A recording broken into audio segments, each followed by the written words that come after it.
আসসালামু আলাইকুম রাহমাতুল্লাহ। আজকের ক্লাসে তোমাদের সবাইকে স্বাগতম।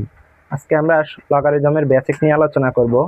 দেখো, লগারিদমটা মূলত কেন ব্যবহার করা হয়। সূচকীয় রাশির মান বের করতে আমাদের এই লগারিদমকে ব্যবহার করা হয় এবং বড় বড় রাশির গুণফল ভাগফল নির্ণয় করতে আমাদের এই লগারিদমটাকে আমরা ব্যবহার করে থাকি।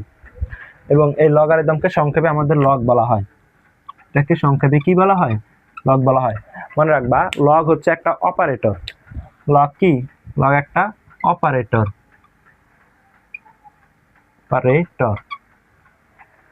লগ হচ্ছে একটা আমাদের অপারেটর। এখন এই সূচক রাশিগুলোকে কিভাবে আমাদের এই লগারিদম দ্বারা প্রকাশ করা হয় এটাকে আমরা দেখব। দেখো, আমরা একটা সূচকীয় রাশি লিখি। আমরা জানি a to the power x equal b। এটা একটা সূচকীয় রাশি। এখন এইটাকে আমরা কিভাবে লগারিদমে প্রকাশ করব এটাই খেয়াল করো।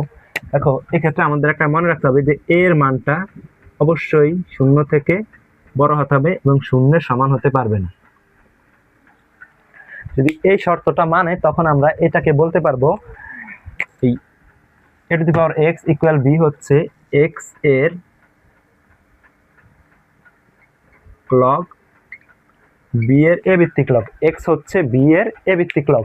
যদি এর এই শর্তটা মানে, তখন আমরা এটাকে বলতে পারবো x হচ্ছে b এর a ভিত্তিক লগ। x হচ্ছে b এর a ভিত্তিক লগ। এখন এইটাকে যখন আমরা সংখ্যা দ্বারা প্রকাশ করি, দেখো এটাকে কল্পনা করো। এখন আমি এইভাবে লিখতেছি 2 টু দি পাওয়ার 6 ইকুয়াল 64। এখন এইটাকে যদি আমরা লগারিদমে কিভাবে প্রকাশ করব খেয়াল করো।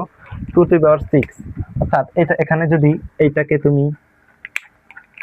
তুমি x চিন্তা করো, এইটাকে তুমি a চিন্তা করো এবং এইটাকে b চিন্তা করো, তখন এইটা হিসাবে আমরা যদি লিখতে চাই তখন আমাদের কি আসে? দেখো, লগ এ কোনটা? এখানে নিচেটা এই 2টাকে আমরা ধরছি a এবং b কোনটা? b হচ্ছে আমাদের এই 64 আর এই x এর মান কোনটা ধরছি আমরা? 6। এই 6 এটা হচ্ছে আমাদের এই লগারিদমের প্রকাশ। এইভাবে আমরা এটাকে সংখ্যায় প্রকাশ করলাম।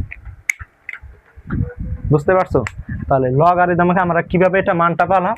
আমার 2 টু দি পাওয়ার 6 এর যে মানটা আসছে এটা হচ্ছে 64। এখন আমরা কিভাবে পাবো? এই 2 এর পাওয়ার যখন আমরা 6 দিব তখনই আমরা এই 64 মানটা পাবো। 2 টু দি পাওয়ার 6 ইকুয়াল 64। এখানে দেখো, আমরা এবার এটা যেভাবে পাই, এই যে 2 টু দি পাওয়ার 6 সমান 64, এইটাকে আমরা লগারিদমে 2 টু দি পাওয়ার 64 ইকুয়াল 6 দিলে আমরা এটা পাই। দেখো, এখানে 2 টু দি পাওয়ার 6 ইকুয়াল 64। বুঝতে পারছো সূচকীয় রাশির প্রকাশটা কিরকম? আমি বিস্তারিতভাবে আরো আলোচনা করব। আজকের জন্য এই পর্যন্তই। সবাই ভালো থাকবা, সুস্থ থাকবা এবং আমাদের চ্যানেলটাকে সাবস্ক্রাইব করে আমাদের পাশেই থাকবে।